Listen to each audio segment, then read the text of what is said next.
Hello. हम लोग start करने वाले हैं डिस्प्लेसमेंट करंट के कॉन्सेप्ट से। तो डिस्प्लेसमेंट करंट एक करेक्शन टर्म है या मॉडिफिकेशन टर्म है एम्पियर्स लॉ की स्टेटमेंट में। आप लोगों को एम्पियर्स लॉ की स्टेटमेंट पता है। हम लोग जानते हैं कि एम्पियर्स लॉ का स्टेटमेंट बोलता है integration of B vector dot DL vector, यानी एक क्लोज लूप के लिए जब हम B vector dot DL vector का इंटीग्रेशन करते हैं, दिस इज इक्वल टू आ जाता है mu not I enclosed, mu not into enclosed current. तो मान लीजिए हमारे पास ये एक लूप है, इसमें एक करंट है जो कि आउट ऑफ द प्लेन आ रहा है। तो out of the plane current को मैं यहाँ पे डॉट से दिखा रहा हूँ। ये करंट है हमारा, लेट्स से I1, और एक दूसरा करंट है जो कि इनटू द प्लेन है, उसको मैं दिखा रहा हूँ I2। और अब इस लूप पे ये जो क्लोज पाथ है इसको मैं बोल रहा हूँ एम्पियर्स लूप। इस लूप के ऊपर मैं B vector dot DL vector का इंटीग्रेशन अगर हर जगह पे करूं, तो जैसे किसी पॉइंट पे आप देखेंगे, मान लीजिए कोई डायरेक्शन है बी वेक्टर की, लेट सपोज ये आपकी डायरेक्शन है मैग्नेटिक फील्ड की, और कोई डीएल वेक्टर की डायरेक्शन। अब डीएल वेक्टर की डायरेक्शन के लिए एक चीज है यहाँ पे कि आप या तो इंटीग्रेशन कर सकते हो एंटी क्लॉकवाइज या फिर क्लॉकवाइज, ये आपकी इच्छा है। आप कौन से सेंस में इंटीग्रेशन करना चाहते हैं, एंटी क्लॉकवाइज या क्लॉकवाइज, उससे करंट कौन सा पॉजिटिव या नेगेटिव होगा ये डिसाइड होता है। तो अगर आप एंटी क्लॉकवाइज सेंस में इंटीग्रेशन कर रहे हैं, यानी कि आप लूप में इस तरीके से जा रहे हैं, तो आउट ऑफ द प्लेन वाले जो करंट्स होंगे वो पॉजिटिव हो जाएंगे, यानी I1 आपका पॉजिटिव हो जाएगा, जबकि इनटू द प्लेन वाले करंट्स हैं वो नेगेटिव हो जाएंगे। तो अगर आप एंटी क्लॉकवाइज इंटीग्रेशन कर रहे हैं तो किसी पॉइंट पे अगर मैं डीएल वेक्टर देखूं, छोटा सा डिस्प्लेसमेंट एंटी क्लॉकवाइज सेंस में इस तरह से डीएल वेक्टर होगा, यानी कि ये एम्पियर्स लॉ इस केस में बोलेगा आपका integration of B vector dot DL vector equal to mu not I enclosed, और आई एनक्लोज्ड में आपका आ जाएगा यहाँ पे I1 माइनस I2। ठीक है, ये आपने तब किया जब एंटी क्लॉकवाइज इंटीग्रेशन कर रहे हो। अगर क्लॉकवाइज इंटीग्रेशन कर रहे होते तो इधर डीएल वेक्टर की डायरेक्शन चेंज हो जाती, और दूसरी साइड पे ये करंट जो है इनके साइन भी चेंज हो जाते। अगर आप क्लॉकवाइज इंटीग्रेशन करते तो इनटू द प्लेन वाले को पॉजिटिव लेते। इन एनी केस ये एम्पियर्स लॉ की स्टेटमेंट आप लोग देख चुके हैं ऑलरेडी, लेकिन एम्पियर्स लॉ की जो स्टेटमेंट है एक्चुअली ये कंप्लीटली करेक्ट नहीं है। अभी तक जहां पर भी हमने एम्पियर्स लॉ की एप्लीकेशन की थी, मतलब कि जिस भी कोई एक वायर में करंट होता था उसका मैग्नेटिक फील्ड हम निकालते थे, तो अभी तक ये अपने लिए काम कर रहा था। लेकिन एक्सपेरिमेंटली इस चीज को ऑब्जर्व किया गया कि कुछ सिचुएशंस हैं जहां पे ये एम्पियर्स लॉ की स्टेटमेंट एक्सपेरिमेंट रिजल्ट से मैच नहीं करती है। कौन से स्टेटमेंट्स ऐसे, कौन से सिचुएशन, ऐसे सिचुएशन जहां पे किसी रीजन में इलेक्ट्रिक फील्ड का फ्लक्स चेंज कर रहा हो। अब देखो, कभी कोई वायर है, जैसे करंट एक वायर में फ्लो कर रहा है ना, तो करंट जब फ्लो कर रहा है किसी वायर में, उसमें अपने को इलेक्ट्रिक फील्ड की चिंता करने की जरूरत नहीं पड़ती, क्योंकि वायर के बाहर कोई इलेक्ट्रिक फील्ड नहीं होता। ठीक है, जब करंट फ्लो करता है वायर में, तो वायर तो ओवरऑल न्यूट्रल ही होता है। तो चाहे वायर के अंदर इलेक्ट्रिक फील्ड हो किसी बैटरी की वजह से, लेकिन वायर के बाहर कोई इलेक्ट्रिक फील्ड नहीं होता। तो इस केस में अपने को जब एक मान लीजिए आपके पास कुछ करंट्स हैं I1 I2 कुछ वायर्स के अंदर, तो उस केस में हमारा कोई इलेक्ट्रिक फील्ड नहीं होता, चेंज इन इलेक्ट्रिक फ्लक्स की भी चिंता नहीं करनी पड़ती। लेकिन अभी मैं आपको एक सिचुएशन दिखाऊंगा जहां पे एक रीजन में चेंजिंग इलेक्ट्रिक फ्लक्स आ रहा होगा, और वहां पे हम नोटिस करेंगे कि एम्पियर्स लॉ की जो स्टेटमेंट हमारे पास अभी तक है, इससे गलत रिजल्ट आ जाएगा। और करेक्ट करने के लिए हमें राइट हैंड साइड में ये जो आई इंक्लोज आपने लिखा है ना, इसके साथ एक और एडिशनल टर्म ऐड करनी पड़ेगी, और जो एडिशनल टर्म आपको ऐड करनी पड़ेगी उसको हम बोलते हैं डिस्प्लेसमेंट करंट। तो एक एक करके डिस्कस करते हैं चीजें। देखिए, शुरुआत से हमने देखा है एम्पियर्स लॉ में, let me just change the papers. हाँ, हमने देखा है एम्पियर्स लॉ में कि ये हमारी स्टेटमेंट थी जो अभी मैंने आपको बताया, integration B vector dot DL vector equal to mu not I enclosed. IENC ये यहाँ पे एनक्लोज्ड करंट है जो कि फ्लो ऑफ चार्जेस के कारण है किसी वायर के अंदर, एज एन एग्जांपल। तो क्योंकि ये फ्लो ऑफ चार्जेस की वजह से ना, इसको मैं बोल रहा हूँ कंडक्शन करंट, कंडक्शन की वजह से होता है। अच्छा, अब ये स्टेटमेंट जो है, जैसे मैंने बोला, एक्सपेरिमेंटली हमने शो किया है ये स्टेटमेंट कुछ सर्टेन सिचुएशंस में इनकरेक्ट है।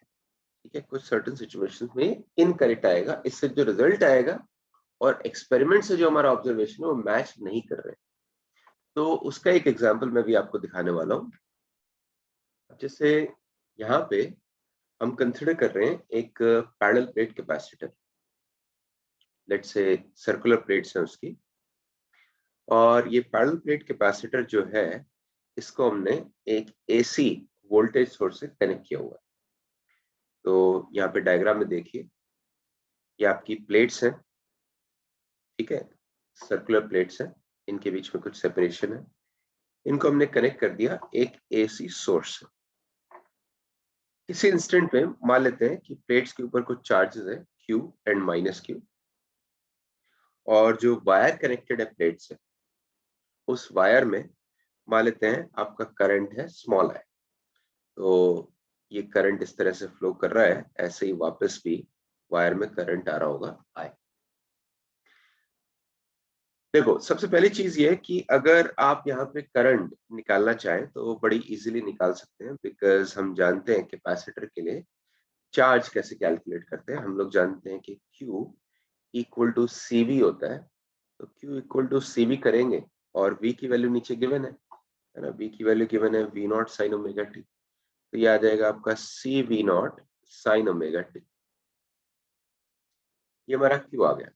Q आ गया, तो करंट अगर आप निकालना चाहें, करंट निकाल सकते हैं I इक्वल टू dQ/dt।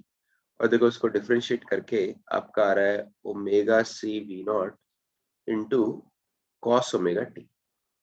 ये आपका करंट आ जाएगा वायर्स के अंदर। अब नोटिस करो, मैंने डायग्राम में दो पॉइंट्स मार्क किए हुए हैं, .1 और .2। .1 आपका वायर पे हमने लिया हुआ है, ठीक है, और .2 जो है कैपेसिटर प्लेट्स के बीच में कहीं पे लिया हुआ है।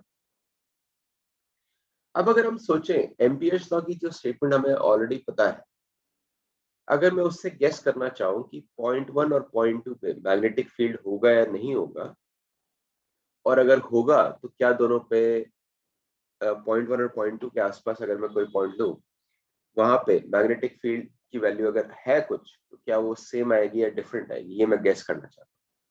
तो मान लीजिए .1 से थोड़ा सा दूर, वायर से थोड़ा सा दूर, हम यहाँ पे एक पॉइंट ले लेते हैं P1, ठीक है, और ये इसकी डिस्टेंस है लेट्स से स्मॉल r। और ये जो डिस्टेंस है ना स्मॉल r, ये कैपेसिटर प्लेट के रेडियस से मैं ज्यादा ले रहा हूँ, कैपेसिटर प्लेट का रेडियस है लेट्स से कैपिटल R। तो small r is more than capital.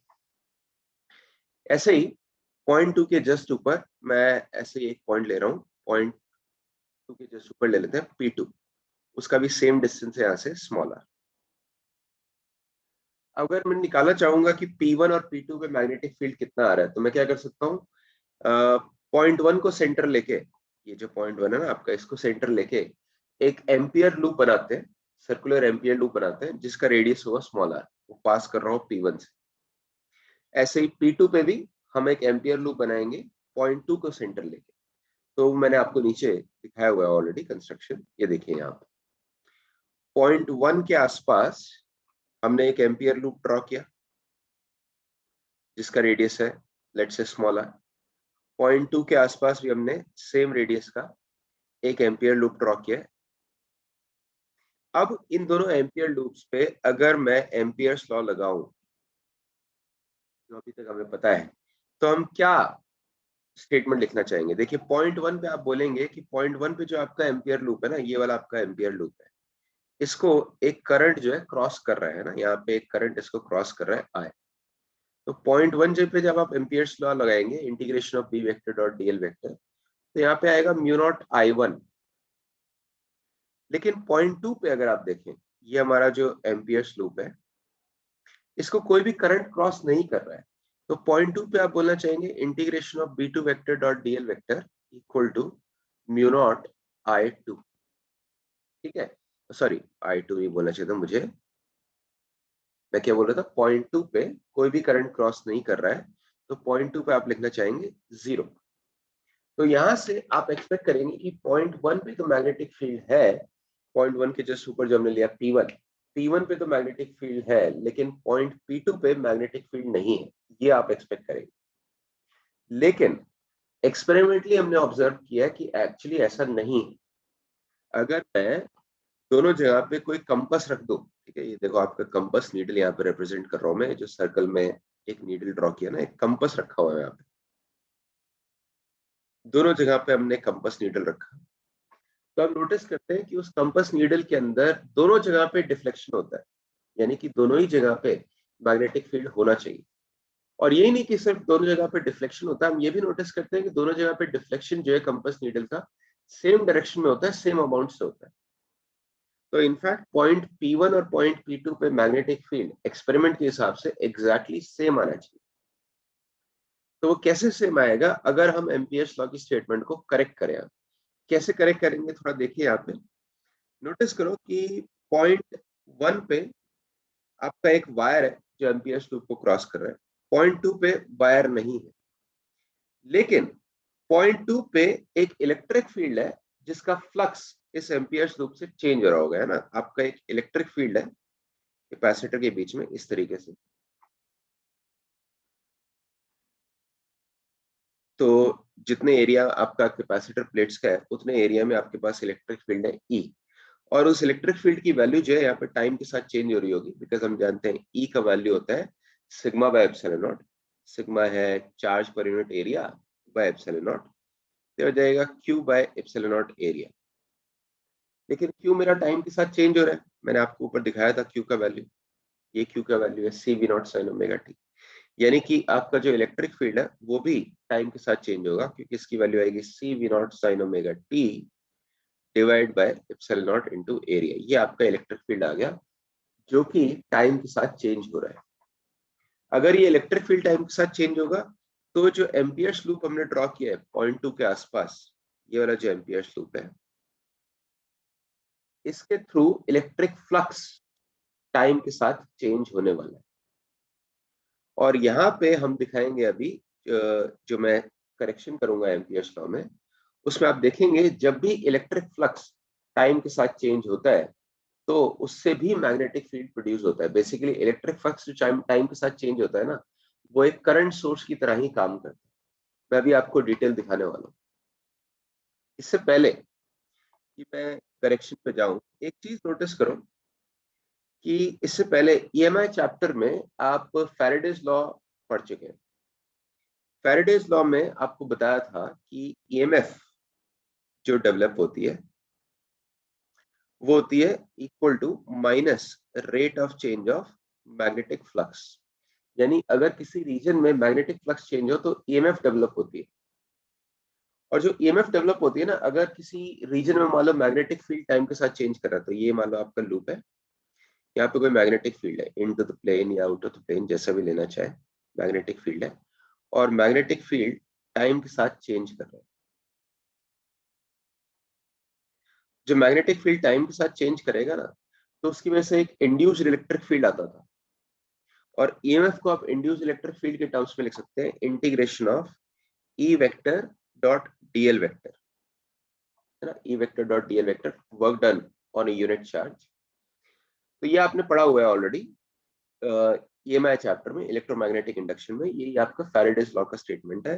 तो integration of E vector dot DL vector आ जाता था equal to minus d phi B by D T. मतलब कि ये इक्वेशन आपको क्या बोल रही है कि अगर मैग्नेटिक फ्लक्स चेंज होता है तो कुछ इलेक्ट्रिक फील्ड प्रोड्यूस हो जाता है। अब यहाँ पे सोचने की कोशिश करिए, नेचर जो है सिमेट्रिकल है, ठीक है, नेचर में ये एक सिमेट्री है, मतलब कि चेंजिंग मैग्नेटिक फ्लक्स जो यहाँ पे है फैराडेज लॉ में, वो इलेक्ट्रिक फील्ड प्रोड्यूस कर रहा है। ऐसे ही चेंजिंग इलेक्ट्रिक फ्लक्स प्रोड्यूस करता है मैग्नेटिक फील्ड को, ठीक है। तो यहाँ पे मैं क्या बोल रहा हूँ, फैराडेज लॉ में यहाँ पे मैं बोलता हूँ कि changing magnetic flux produces electric field.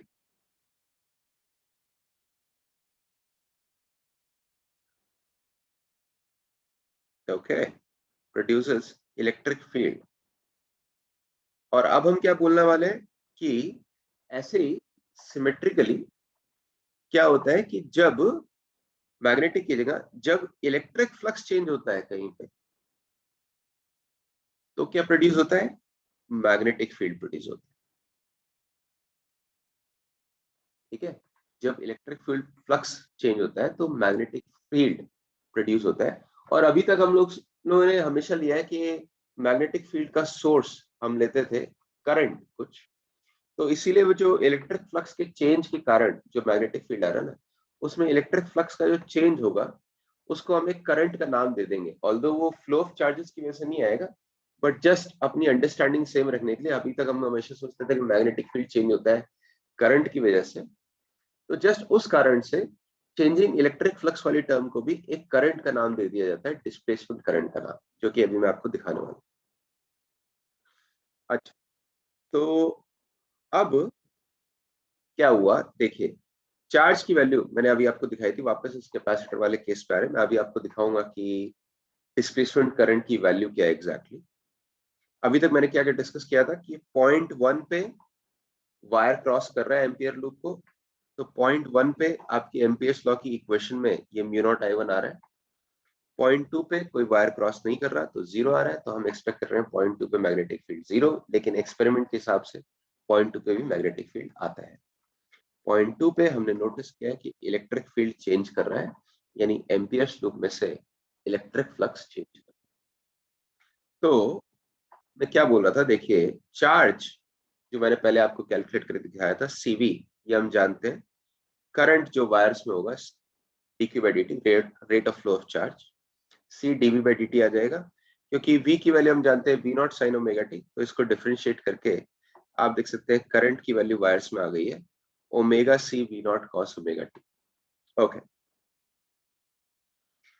अब अराउंड वन, मैं फिर से बस बता रहा हूँ, ये बातें नोट्स में लिखी हुई हैं, पहले भी मैं डिस्कस कर चुका हूँ, एक बार फिर से रिपीट कर रहा हूँ। वन पॉइंट फर्स्ट पॉइंट के अराउंड एम्पियर्स लूप में हमने देखा था integration B one vector dot DL vector आता है mu not I, B one हम सोच रहे हैं कि नॉन जीरो होगा। फर्स्ट पॉइंट आपका यहाँ पे वायर के ऊपर है, जबकि सेकेंड पॉइंट के अराउंड अगर हम देखें तो बी टू डॉट डीएल अब हम लिखेंगे जीरो, अभी तक जो एम्पियर्स लॉ उसके हिसाब से, क्योंकि कोई करंट फ्लो वहां पे नहीं है, तो बी टू हम एक्सपेक्ट कर रहे हैं जीरो। किंतु परंतु कंपस नीडल अगर रखे जाते हैं पी वन और पॉइंट टू पे, P1 और P2 पे, तो वो same amount of deflection show करते हैं।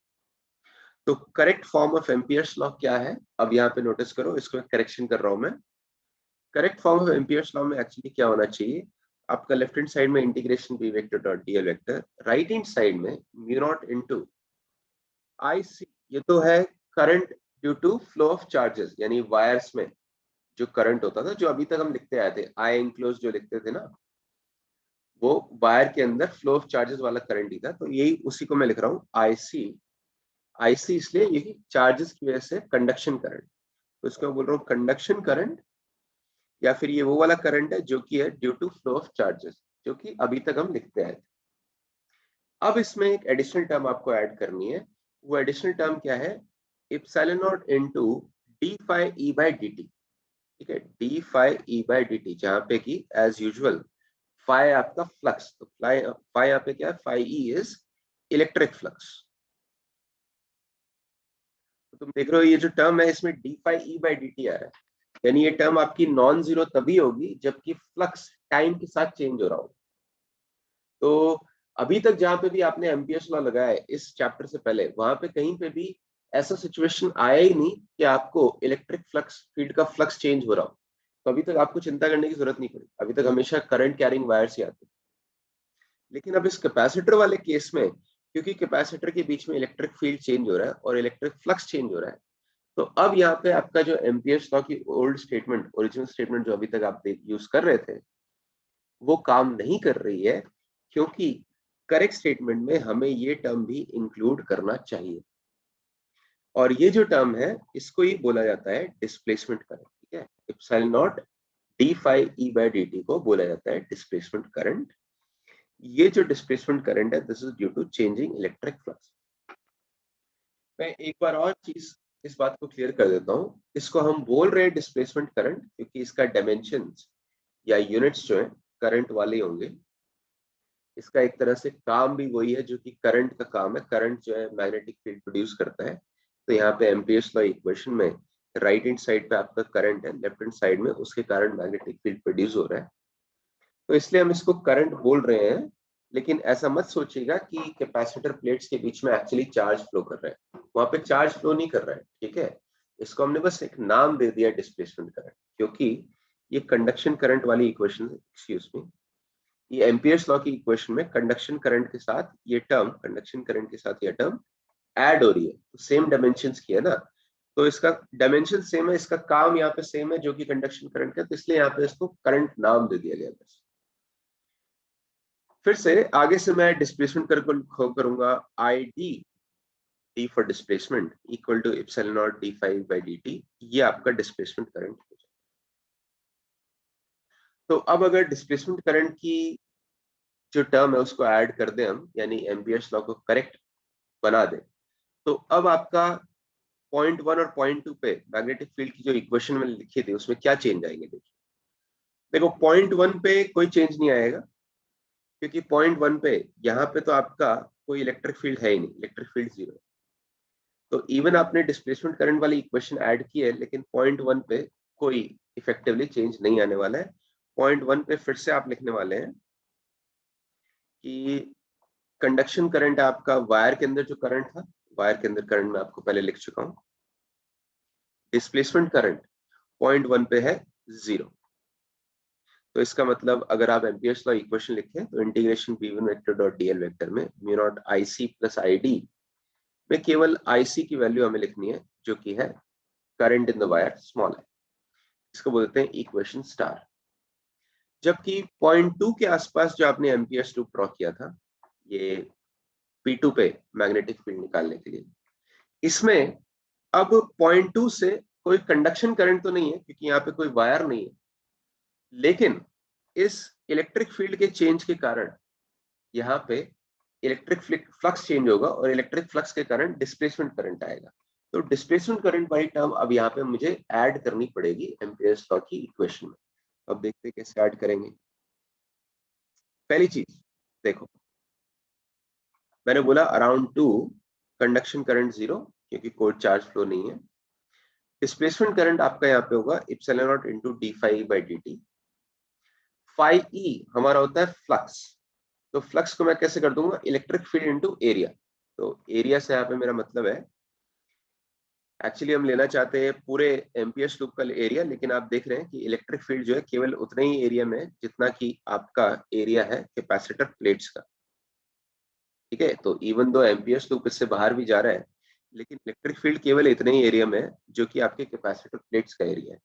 कैपेसिटर प्लेट्स का एरिया मान लीजिए कैपिटल है, तो फ्लक्स जब कैलकुलेट करोगे तो इलेक्ट्रिक फील्ड को एक कैपेसिटर प्लेट के एरिया ए से ही मल्टीप्लाई करना है।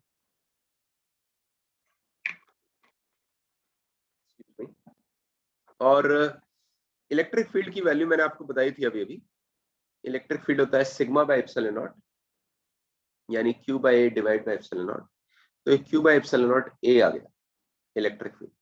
अगर ये इलेक्ट्रिक फील्ड है तो फ्लक्स कितना हो जाएगा, देखो फ्लक्स हो जाएगा इलेक्ट्रिक फील्ड इनटू एरिया, और यहाँ से तुम्हें दिखाई दे रहा होगा कि अगर ये एरिया इधर लेफ्ट हैंड साइड में मल्टीप्लाई हो जाए तो आपके पास आ जाएगा फ्लक्स का value Q by epsilon not.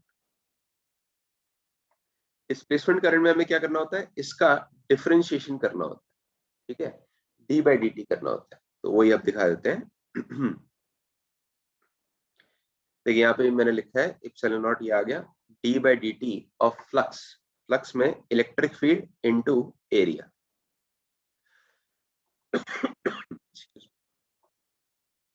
जहाँ पे ए है एरिया ऑफ कैपेसिटर, ये ए आपका कैंसिल हो गया, ये इप्सिलॉन नॉट भी कैंसिल हो जाएगा।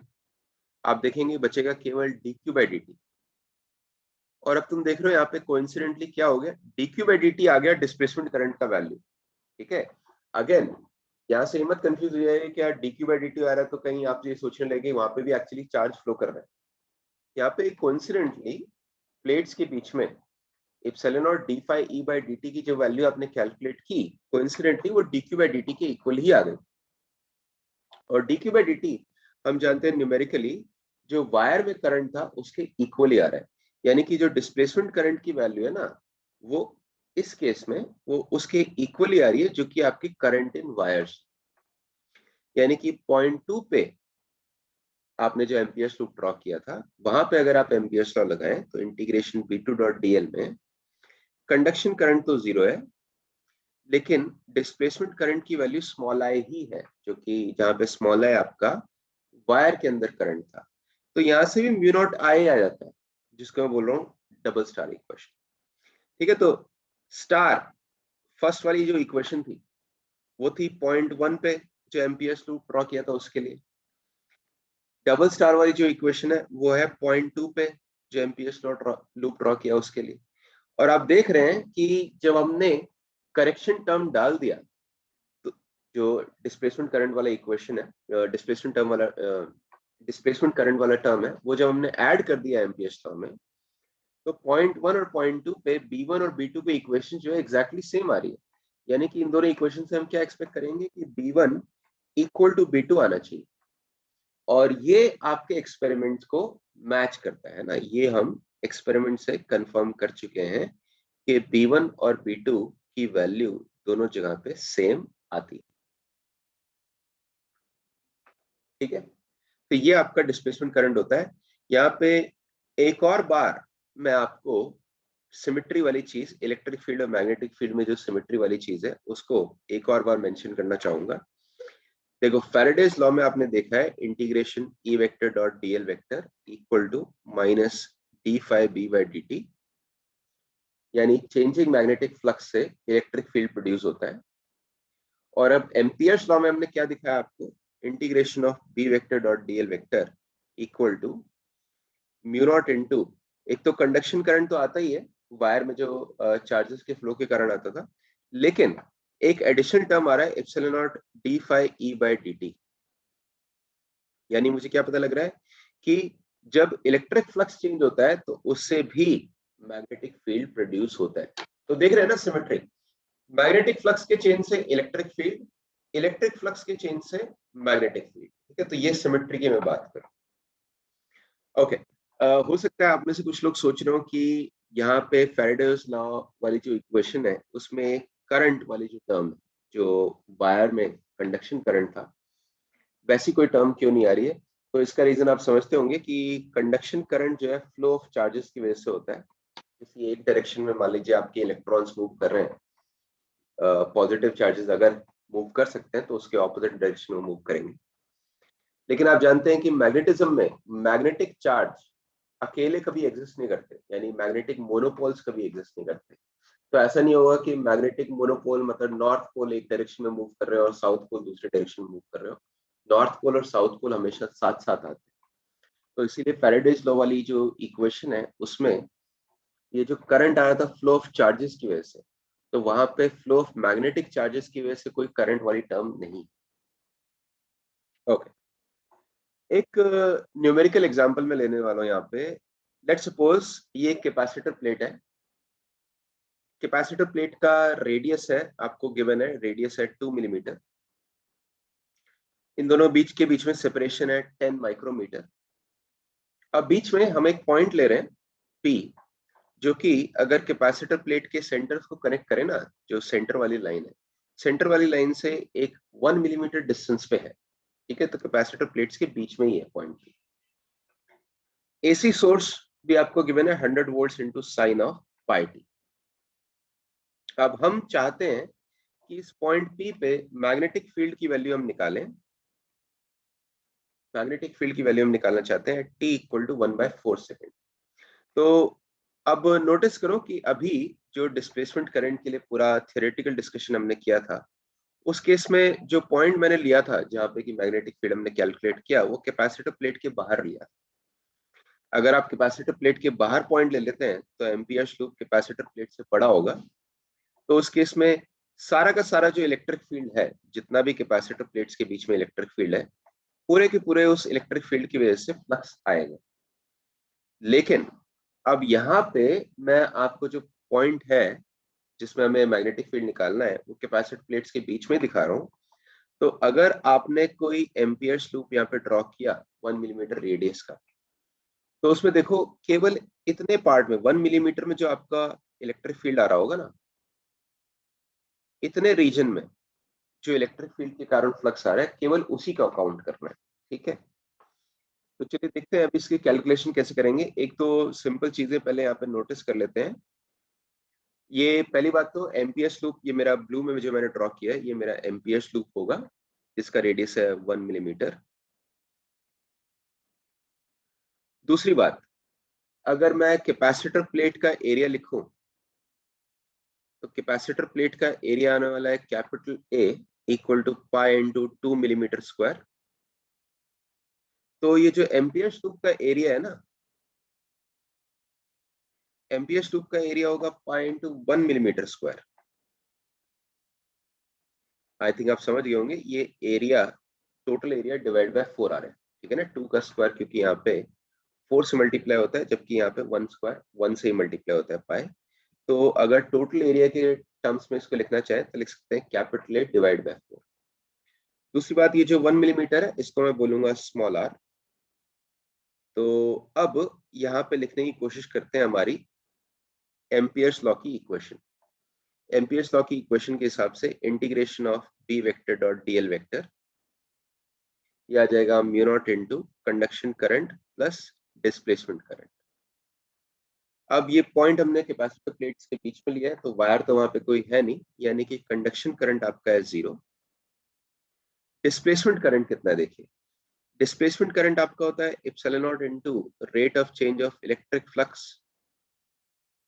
इलेक्ट्रिक फ्लक्स कितना होगा, इलेक्ट्रिक फ्लक्स होगा इलेक्ट्रिक फील्ड इनटू एरिया, और एरिया इस बार केवल उस एम्पियर्स लूप का लेना है जो कि मैंने आपको दिखाया a/4 है। Total area of capacitor plates का 1/4 है, a/4। और इलेक्ट्रिक फील्ड हमें पता है सिग्मा बाय एप्सिलॉन नॉट होता है, यानी कि अगर किसी इंस्टेंट पे चार्ज है कैपेसिटर प्लेट पे q, तो q/a हो गया sigma by epsilon naught into a/4। यहां से देखो आपका एरिया वाला टर्म, a वाला टर्म कैंसिल हो रहा है, एप्सिलॉन नॉट वाला टर्म भी कैंसिल हो रहा है, और आप रियलाइज करेंगे कि डिस्प्लेसमेंट करंट का वैल्यू आपके पास आ रहा है इक्वल टू 1/4 टाइम्स dq/dt। यहाँ पे कि dq/dt हम जानते हैं, जो वायर्स में आपका करंट आने वाला होगा वो dq/dt होगा। सो या तो करंट, वायर के करंट के टर्म्स में लिख दीजिए, लेकिन यहाँ पे मैं डायरेक्टली q की वैल्यू लिख देता हूँ, क्योंकि q की वैल्यू मुझे पता है। q की वैल्यू होती है किसी भी कैपेसिटर के लिए c into V, v potential difference है जो कि हमें गिवन है क्वेश्चन में। तो ये आपका आ जाएगा 1/4 c इंटू dv/dt। और v देखो यहाँ पे गिवन था, अगर ये v गिवन है तो dv/dt की वैल्यू क्या होगी देखिए, dv/dt की वैल्यू होने वाली है 100 पाई इंटू साइन का डिफरेंशिएशन हो जाता है cos पाई t। ये वैल्यू उठा के डाल देते हैं, दैट मीन्स ये आपका डिस्प्लेसमेंट करंट आ गया 1/4 c into 100 pi cos of pi t। ये हमारा डिस्प्लेसमेंट करंट हो गया। अच्छा, तो इस इक्वेशन में राइट हैंड साइड अब मुझे पता है, ठीक है, डिस्प्लेसमेंट करंट मुझे पता है, ये वैल्यू मैंने ऐसे कैलकुलेट कर ली। एक बार फिर से देख लीजिए कैसे कैलकुलेट किया। पहली चीज, कंडक्शन करंट 0 था, डिस्प्लेसमेंट करंट था epsilon nought into d∅/dt। Flux के लिए मैंने क्या बोला, electric field into area amperes loop का। एम्पियर्स लूप का एरिया आपका a/4 है, जहाँ पे a है कैपेसिटर प्लेट का फुल एरिया। इलेक्ट्रिक फील्ड की वैल्यू होती है sigma by epsilon naught, sigma होता है q/a। ऐसा करेंगे आप तो एप्सिलॉन नॉट कैंसिल हो जाएगा, a कैंसिल हो जाएगा, 1/4 इंटू d/dt। q होता है cv, डिफरेंशिएट करेंगे यहाँ पे dv/dt आएगा, dv/dt की वैल्यू डाल देंगे, तो ये आपके पास डिस्प्लेसमेंट करंट की वैल्यू आ गई। ओके तो राइट हैंड साइड इस टर्म का, इस इक्वेशन का राइट हैंड साइड अपने को पता है, दोनों टर्म्स पता है। लेफ्ट हैंड साइड में क्या है, देखो ये B vector dot DL vector, ये इंटीग्रेशन में कर रहा हूं इस सर्कुलर लूप के ऊपर सिमेट्री से, क्योंकि सेंटर से इस सर्कल के सारे पॉइंट्स जो है सेम डिस्टेंस पे हैं, तो मैं बोल सकता हूँ कि बी की वैल्यू, मैग्नेटिक फील्ड की वैल्यू हर जगह पे सेम होगी, मतलब मैग्नीट्यूड सेम होगा। और हम जानते हैं वायर के अराउंड मैग्नेटिक फील्ड लाइंस जो है सर्कुलर ही होती है। तो मैग्नेटिक फील्ड वेक्टर और डिस्प्लेसमेंट वेक्टर डीएल वेक्टर इस लूप पे पैरेलल आने वाले हैं।